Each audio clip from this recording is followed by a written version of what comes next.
Bom, saudações a todos e a todas que acompanham esta série de conversa Impactando com Plástico, que na verdade é um espaço onde dialogamos com diferentes atores que usam do plástico para transformar vidas e produzirem mudança social.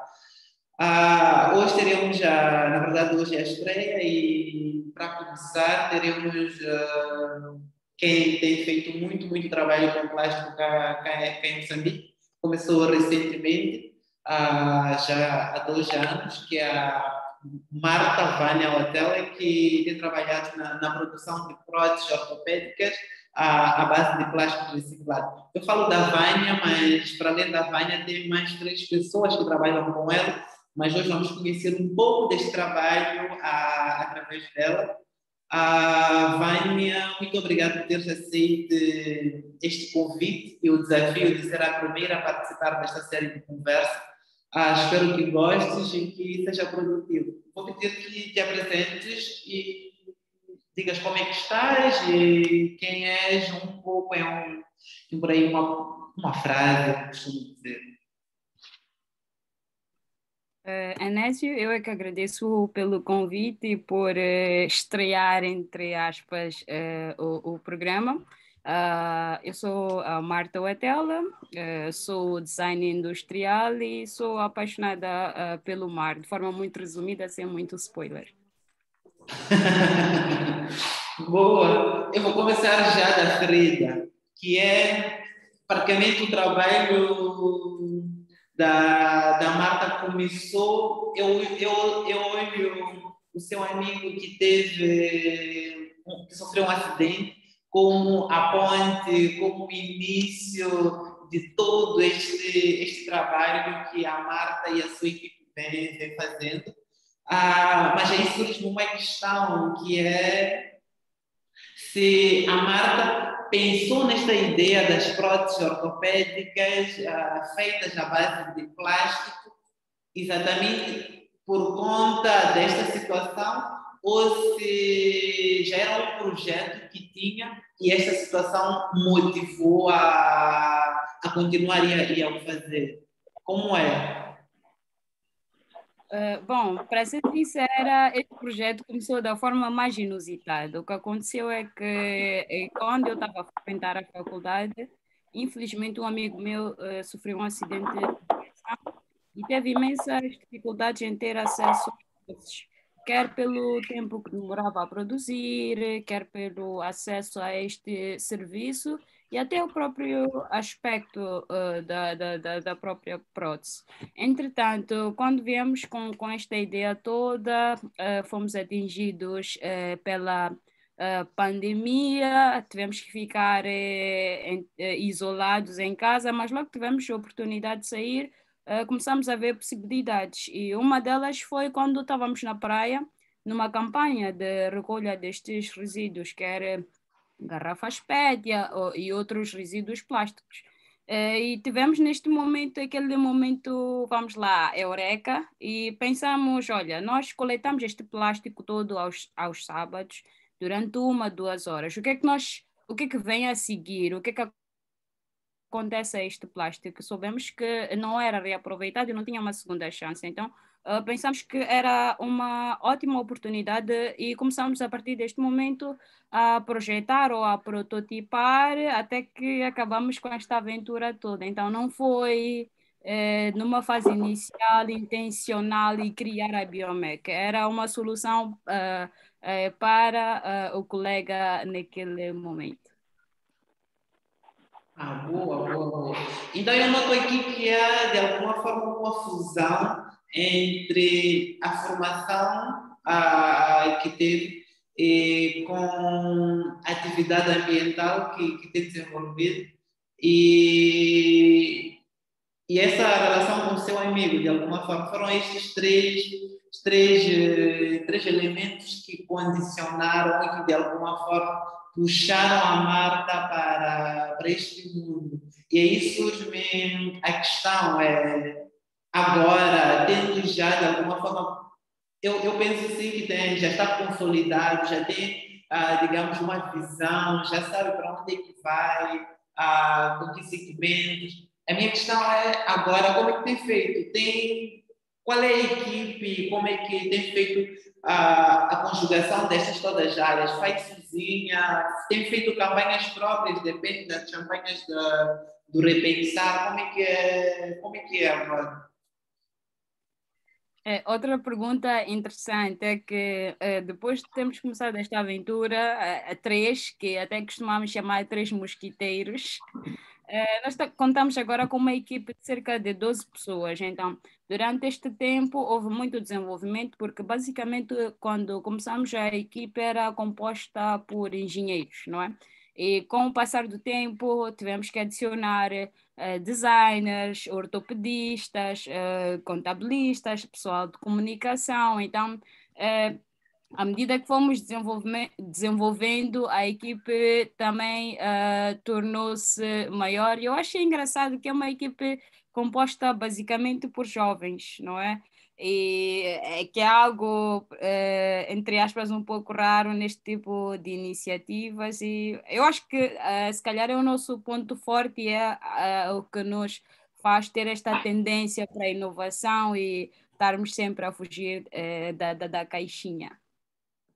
E, bom, de 3 para 12 em 2 anos, é interessante. E a minha questão é, e essas 12 pessoas, o que que fazem concretamente? Quais são as fases do trabalho em que elas são envolvidas? Boa questão. O que acontece é que existe uma primeira fase, que é a fase de coleção destas redes de pesca, que geralmente é feita por algumas organizações e associações que já têm feito isto há algum tempo. A Biomec entra para fazer, vamos dizer, que completar o ciclo todo, que significa adquirir estas redes, não é? Vamos de pescadores, da comunidade pesqueira e de algumas organizações e associações que fazem esta coleta, e em seguida há uma transformação.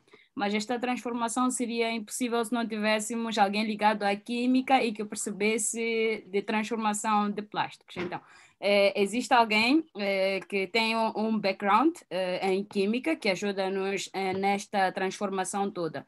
Em seguida, nós temos um designer industrial que é muito suspeito porque que sou eu. Então, temos um design industrial que basicamente concebe algumas bases de design, que é sobre o design da prótese, como é que será.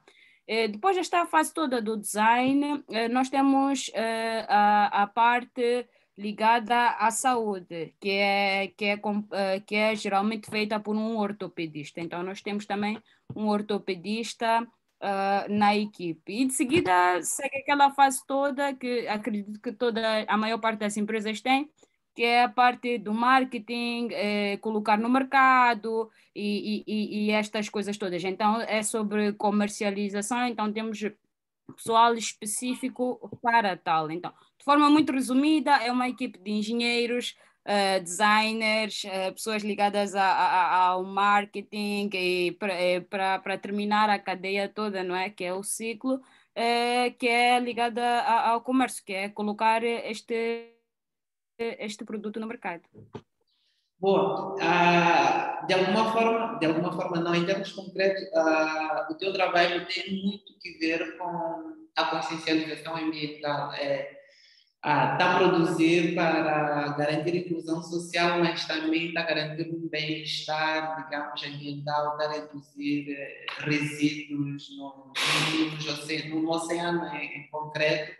E aí surge a questão de sente que com a sua atividade tem pessoas, tem atores que sensibilizam-se em não julgar ou em coletar para de alguma forma entregar a Biomec, entregar a Vine, que sente que para além dessa atividade que fazem de ir catar, há um movimento também de voluntários que entregam, sem esperar necessariamente jogar na praia para ter. Como é? Bom, na verdade nós temos duas formas de atuar, não é? Falei das associações e organizações que já fazem este trabalho há um certo tempo e têm o seu nome marcado e geralmente eles costumam entregar, mas também temos a comunidade, que eu acho que é a parte interessante do projeto. Temos a comunidade de pescadores, não é? O que acontece é que nós começamos primeiro a trabalhar com esta comunidade de pescadores. E o mais interessante nestes últimos meses foi perceber a mudança do mindset, no sentido, se um pescador tinha uma rede estragada e por algum motivo achava que era ok, não é? Deitar esta rede ao mar ou por algum motivo, vamos lá, ele perdeu e não vai atrás da rede. Essa mentalidade mudou um pouco porque esta comunidade começou a perceber que podia tirar algum partido. O que acontece é que, por parte da comunidade, nós pagamos 45 meticais por quilo de rede, não é? Então, as pessoas começam a olhar para a rede, mesmo que já tenha sido usada e esteja de alguma forma desgastada, a olhar como uma fonte de rendimento e não necessariamente como algo que tenham que se livrar.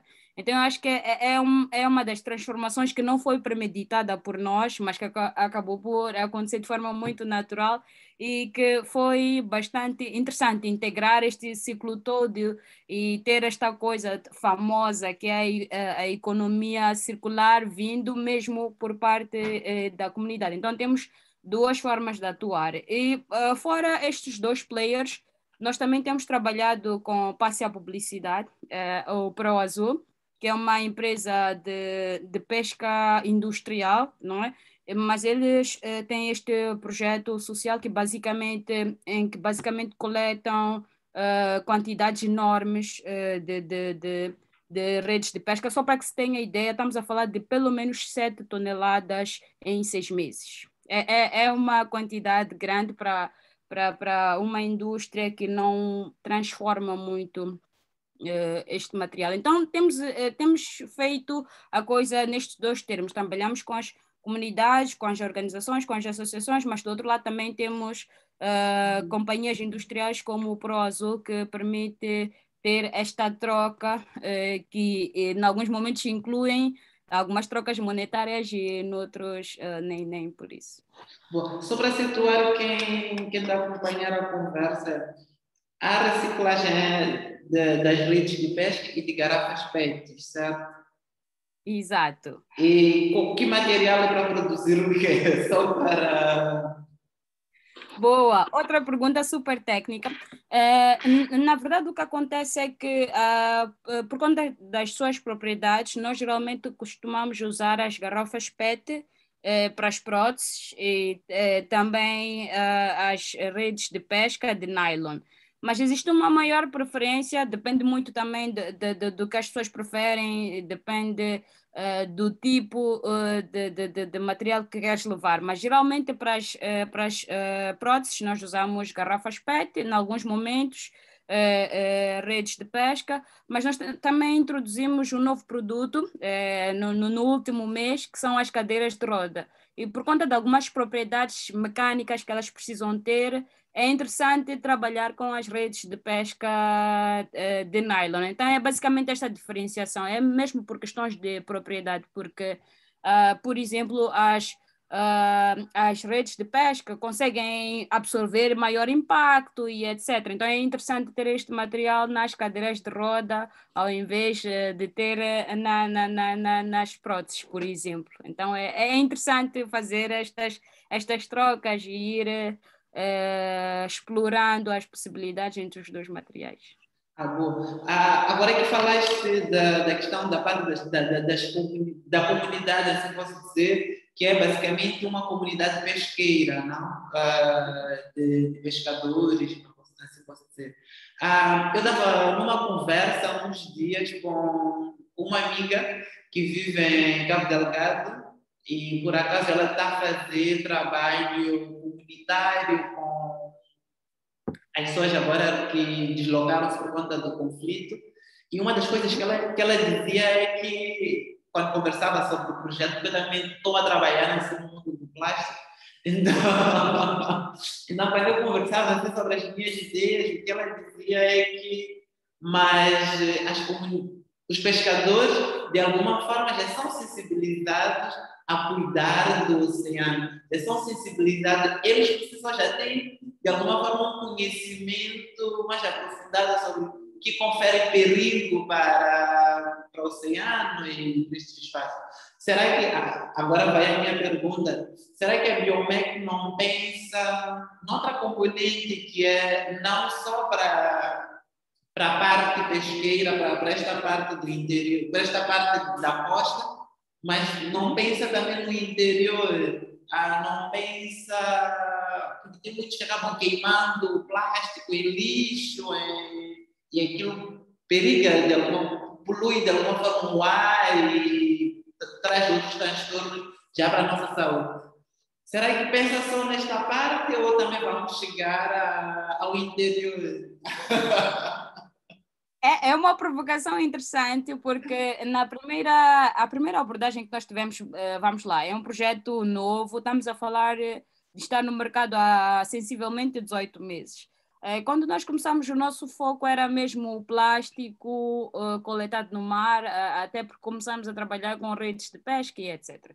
Mas sempre tivemos estas provocações. Olha, por que a Biomec não passa para este ramo? Por que não passam a explorar aquele plástico que vem das comunidades e etc.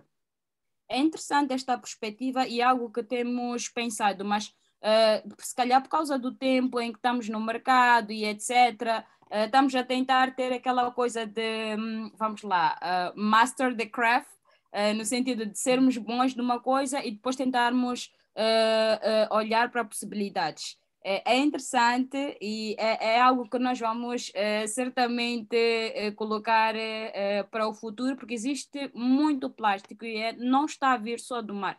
Então, se conseguimos pensar numa forma de até fazer com que este plástico não chegue ao mar, é interessante ter este modelo de negócio e etc. Então, ficou a sugestão, com certeza. E agora vou fazer um outro nível de, não sei se é provocação, porque ainda ontem eu estava. Não, é porque ainda ontem eu estava. A Marta consegue dizer assim, de forma aleatória, não sei se pode, a proveniência dos plásticos, porque eu notei que, por exemplo, um dos maiores é da Coca-Cola. Não sei se quando vocês cavam também tem encontrado com frequência a Coca-Cola, mas pode dizer assim, por alto, quais são os maiores que encontramos, por exemplo, cá em Maputo, na nossa amostra, se podemos saber qual é o índice de empresas que vêm poluindo assim por excesso.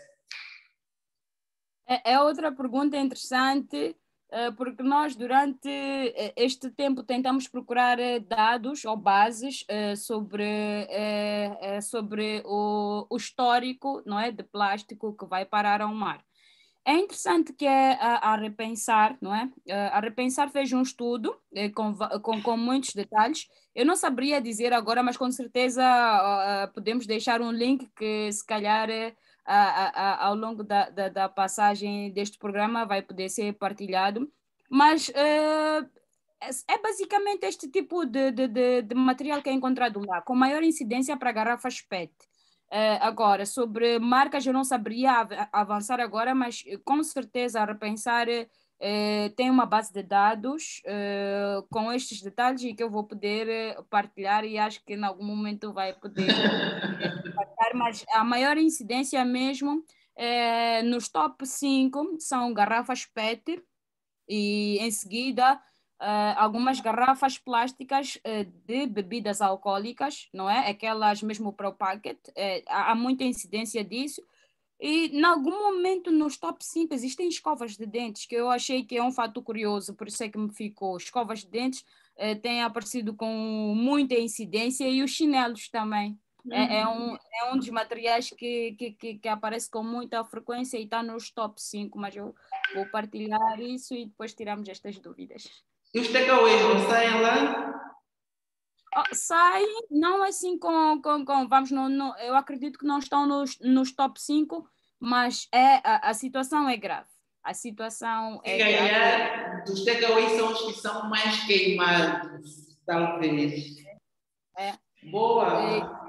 depois disso, associado a alguns hábitos, vamos lá dizer que, em algum momento, até arrisco dizer culturais, a forma como algumas pessoas fazem o fogo, acendem o carvão e etc. Então, é uma série de dados, não é? E de hábitos que precisam ser repensados, precisamos arranjar melhores formas de fazer isso e acredito que nós, como Biomec, o Anésio,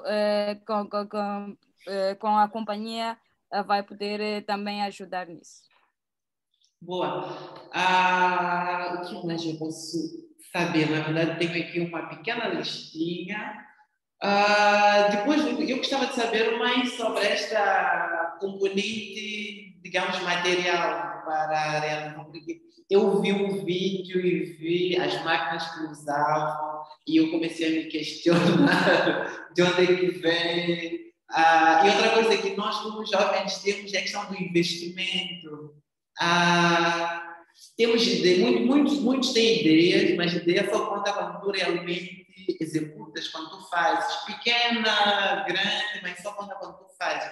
Não, a minha questão é como é que foi, em termos materiais, toda esta aventura da Biomec, o processo de seleção das máquinas, aquisição das máquinas, o dinheiro até para adquirir a máquina. Como é que foi participar disto e como é que foi fazer isto? Bom, é uma história bem interessante porque começou com uma competição chamada Climate Launchpad. É basicamente a maior competição de negócios verdes a nível global. O que aconteceu é que, quando estávamos numa fase muito inicial, eu acredito que tínhamos 4 protótipos ainda nesta fase. Nós participamos desta competição e, em seguida, não é, tivemos acesso aos top 10, não é? Top 10 a nível global e a segunda melhor inovação verde a nível da África. Então, com estas posições, nós conseguimos chamar a atenção de alguns players que têm este interesse por negócios verdes, nomeadamente a Embaixada da Irlanda em Moçambique e o Alto Comissariado Britânico em Moçambique. Então, com base no financiamento deles, que era para conduzir um projeto piloto na altura, nós tivemos acesso à primeira linha de produção, que no primeiro ano contou com cerca de 500 usuários. Foi bastante interessante, porque é um pulo grande, vamos de 4 protótipos para cerca de 500 usuários. Então, foi basicamente isto: foi participar desta competição, conseguir ter a atenção destes players, conseguir este financiamento, claro, mostrar alguns resultados e começar a explorar projetos mais largos, um pouquinho fora de Maputo. E este ano, por exemplo, nós vamos contar com Cabo Delgado e Niassa para fazer o projeto piloto. Então, é interessante conseguir ver esta transformação com este pouco tempo.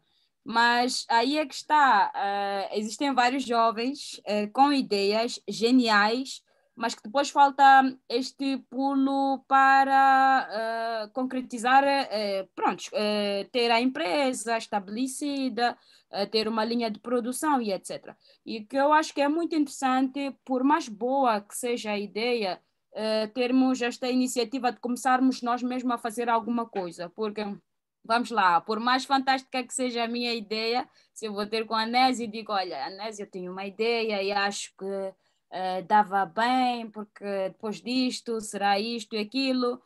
É interessante quando apareces com algo e dizes, olha, eu tenho este produto e acredito que vai funcionar e será assim, etc. Eu acho que dá mais confiança quando tu já colocaste alguma coisa, digo, desde tempo, pesquisa, até um protótipo, que nem precisa ser funcional, mas conseguiste ter de forma efetiva a tua ideia e mostrar que não é só uma ideia e não está só na fase da ideia e que já sacrificaste alguma coisa para chegar lá. Então é interessante ter estes moves, mesmo com uma ideia genial.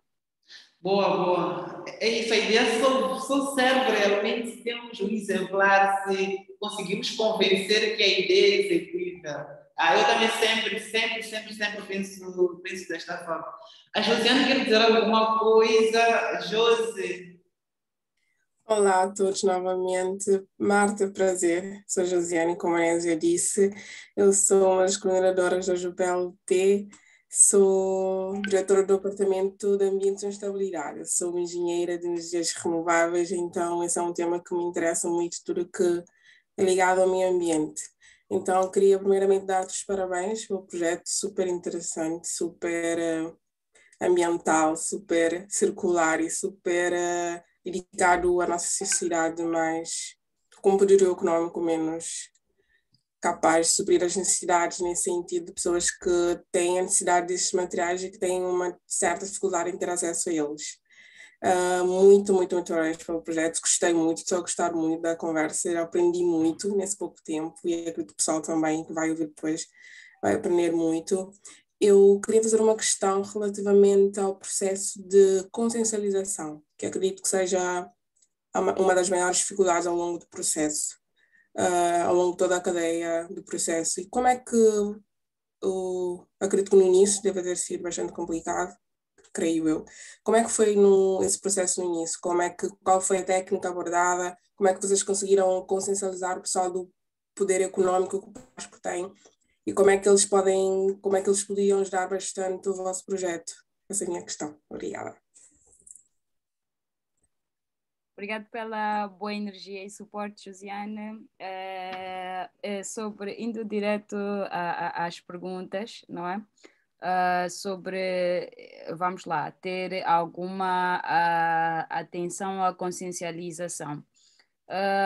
Sendo muito sincera, sendo muito sincera mesmo, eu acredito que nós nos deparamos com uma comunidade que já tinha noções, de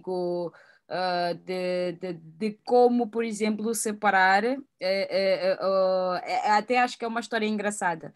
Eles já tinham bases de como separar o material e até conseguiam reconhecer a diferença entre nylon e PP, que é algo que no princípio nós tínhamos imensa dificuldade. Então, acho muito interessante estas trocas, vamos lá, estas trocas de interação entre a Biomec e a comunidade, é que nós, no final do dia, até conseguimos aprender mais com eles do que eles conosco. Eles já tinham a ideia de como separar e como é que, por exemplo, o plástico comportava-se na água para saber algumas diferenças. Então, em termos de consciencialização, nós já encontramos uma comunidade preparada e que quero acreditar que foi um trabalho árduo de várias organizações e associações nos últimos anos.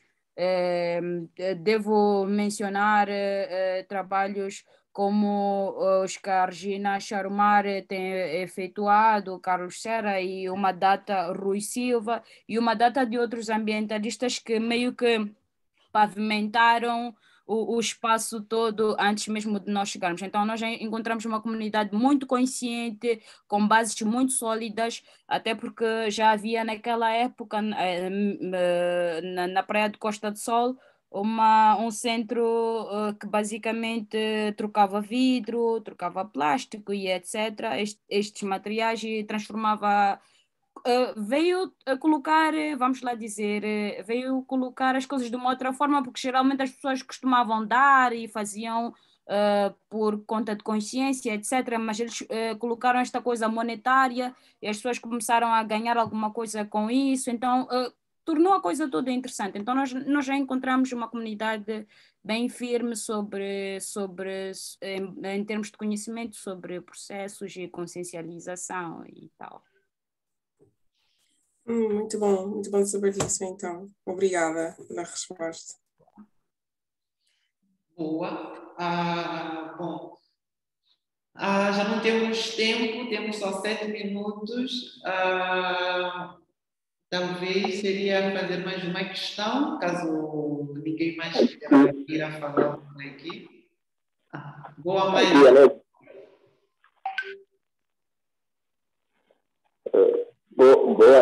Boa noite, Marta, boa noite, Anel, boa noite a todos.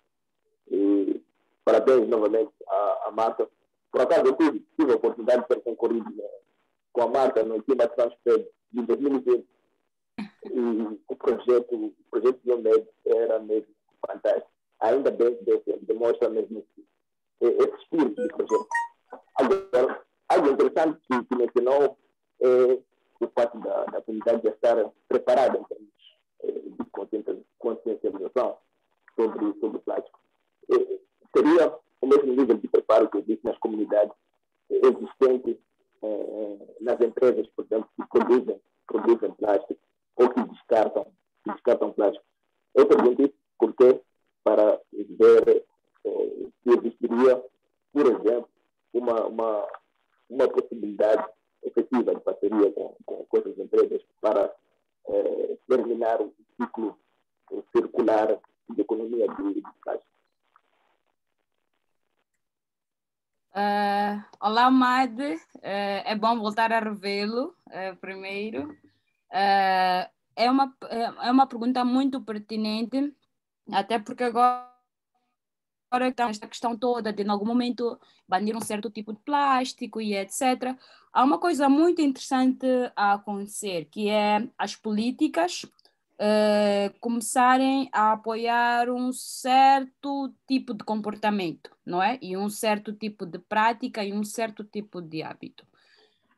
É interessante porque eu acho que é a primeira vez que, vamos lá dizer, que as políticas tomam um posicionamento em relação ao plástico. Já tentamos num passado muito próximo, acredito, que não correu assim tão bem, mas eu acredito que este ano, se é que ainda não foi, não estou super atualizada sobre, se é que ainda não foi, será banido o plástico e começa a procura ou a busca por outras soluções. Então, ao mesmo tempo, temos uma série de políticas a serem implementadas a apoiar esta coisa toda da economia circular e etc.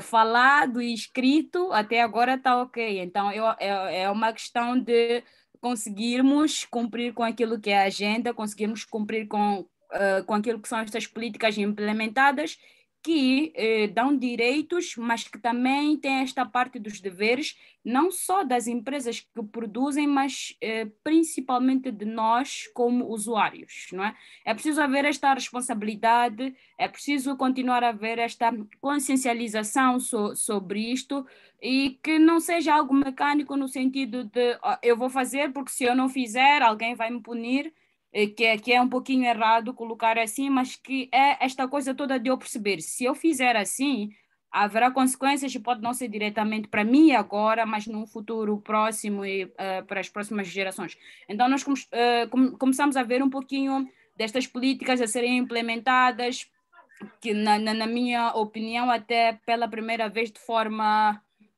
mais firme por parte do governo e não só. Então eu acho que é uma medida que vai ter que contar com um pouquinho do nosso apoio como empresas, como usuários finais e etc, para garantir que nós conseguimos fechar este ciclo todo do plástico e realmente ter a economia circular não falada, mas a ser implementada. Boa. Tinha mais...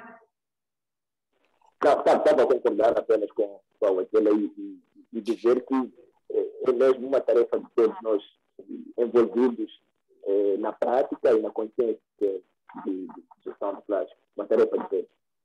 Tá, boa.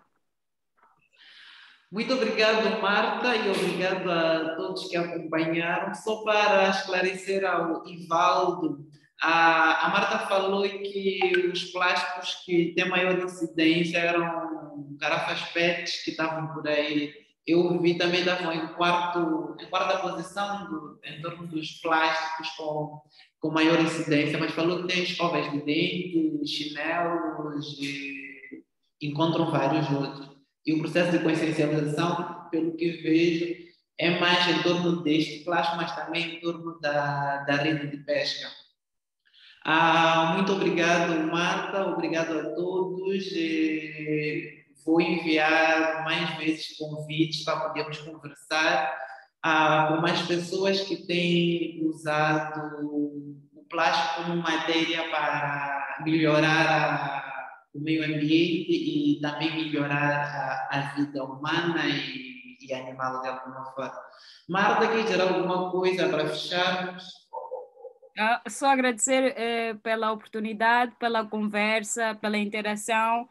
São poucas vezes que temos esta oportunidade de falar realmente do que nos vem à mente, então estou super feliz e principalmente por ser uma iniciativa que parte de jovens, que hajam mais programas, que hajam mais interações deste tipo. Boa, muito obrigado e até a próxima.